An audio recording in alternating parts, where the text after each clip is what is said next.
हाँ महाराज जी, आओ, धन्यवाद, धन्यवाद, धन्यवाद। जय जय श्री राधे, जय जय श्री राधे।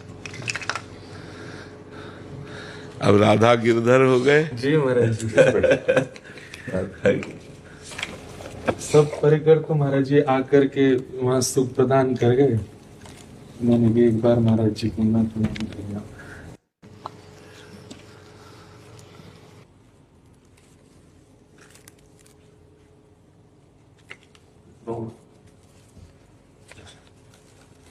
हाँ, राधा गिरधर लाल गिरधर, आओ, राधा गिरधर।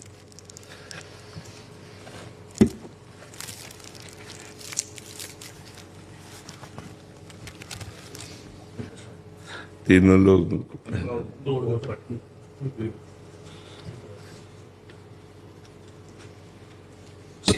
लाल जी तो महाराज जी श्री जी सहित ही हैं।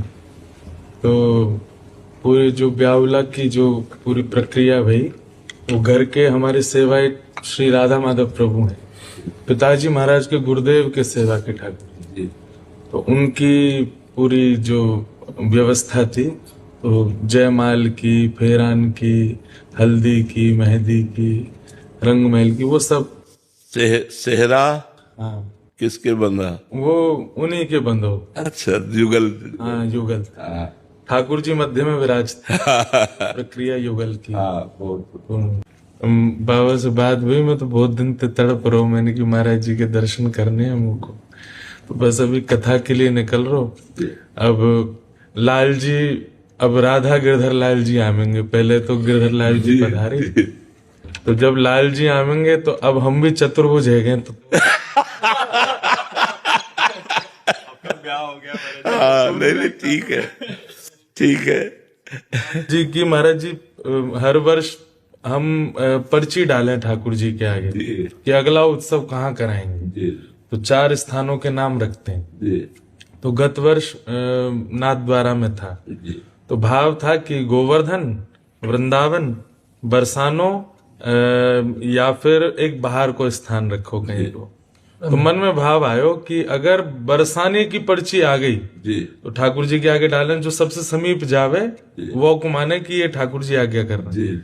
तो मैंने कहा अगर बरसानो आयो तो समझ जाएंगे कि ठाकुर जी को ब्याहुला होना। तो नाथ द्वारा में जब पर्ची डाली तो जो सबसे समीप गई तो उठाई तो श्री बरसाना धाम। तो ठाकुर जी बोले ब्याह हुए। लेकिन महाराज जी बीच वर्ष में ही ठाकुर जी बोले कि पहले ब्याह मेरो होएगो, मतलब मेरो ब्याह करवे से पहले तू एक सेवा बारी लिया। अकेलो मेरो ब्याह करेगो तो फिर कैसे अकेलो संभालेगो।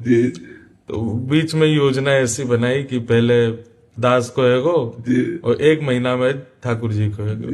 लेकिन महाराज जी जितनो मन में उमंग और आनंद और उत्साह ठाकुर जी के ब्याहुला को भयो, कैसे भी ठाकुर जी को ब्याह हो, मधुर हो, आनंद में हो।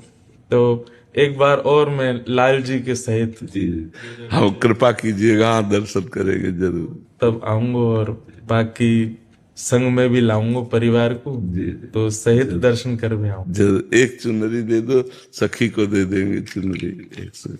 आपको स्वास्थ्य अनुकूल है महाराज जी?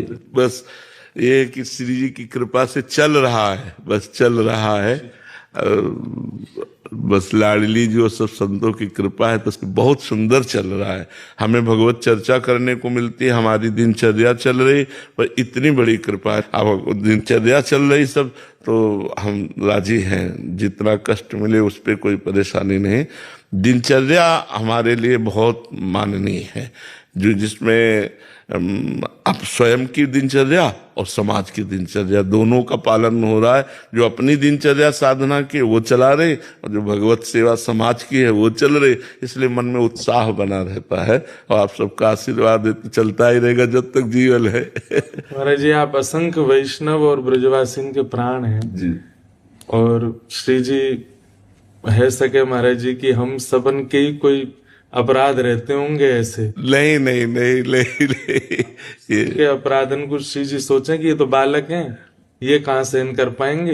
तो संभवतः आपको सहन करने को पड़े, पर श्री जी ऐसे अनुग्रह करें कि आप बिल्कुल स्वस्थ रह जाएं, कोई आपको। मन से बहुत स्वस्थ है, श्री जी की बहुत कृपा है, मन से बहुत स्वस्थ है, हर समय आनंद मतलब उनकी चरण रज का बना रहता है, इसलिए तन का प्रभाव नहीं पड़ता।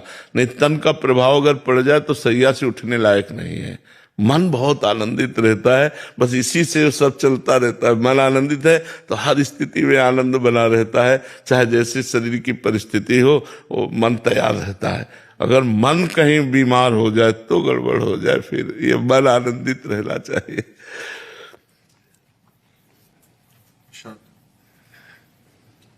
दोबारा मुंह दिखाई में फिर देना।